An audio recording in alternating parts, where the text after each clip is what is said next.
क्या आप भी डेली के 10 एग्स और 2 स्कूप प्रोटीन के ले रहे हैं लेकिन फिर भी बॉडी नहीं बन पा रही है? तो रुकिए, कहीं आप गलती तो नहीं कर रहे हैं। जब आप वर्कआउट स्टार्ट करते हैं तब आप मसल गेन भी करना चाहते हैं, साथ में फैट लॉस भी करना चाहते हैं, तो उस मोड को हम बोलते हैं रिकम्पोजिशन।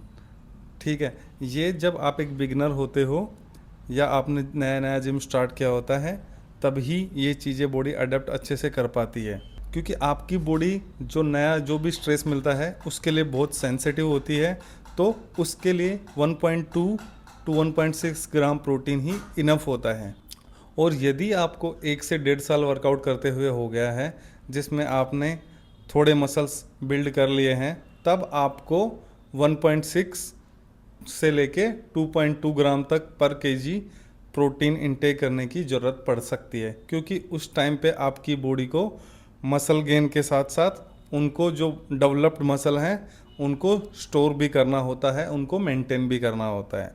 ठीक है, अब अगर आपको इस फील्ड में मोर देन 3 इयर्स हो गए हैं कंटिन्यू वर्कआउट करते हुए और आपने बहुत अच्छा मसल मास कैरी कर लिया है, तो आप उसको मेंटेन करने के लिए, उसको और बिल्ड करने के लिए एटलीस्ट 2.0 से लेके 2.5 ग्राम पर केजी के हिसाब से आप अपना प्रोटीन इंटेक रखें।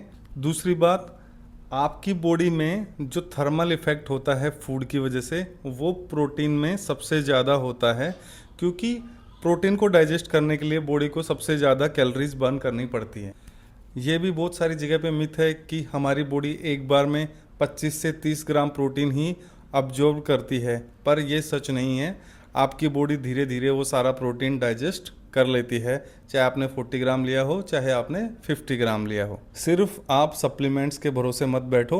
Supplements do their work, but आपका 60 टू 70% जो प्रोटीन इंटेक है वो होल फूड से ही आना चाहिए।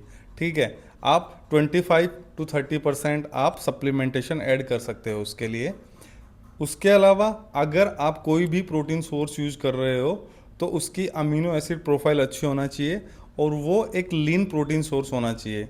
जनरली जो प्लांट बेस्ड प्रोटीन होते हैं उनकी अमीनो प्रोफाइल अच्छी नहीं होती है, इसकी वजह से आपको जैसे रिजल्ट मिलने चाहिए वैसे रिजल्ट नहीं मिल पाते हैं। तो बॉटम लाइन ये है, अपना प्रोटीन इंटेक फिक्स करो, अपना वर्कआउट थोड़ा इंटेंस करो और भरपूर नींद लो।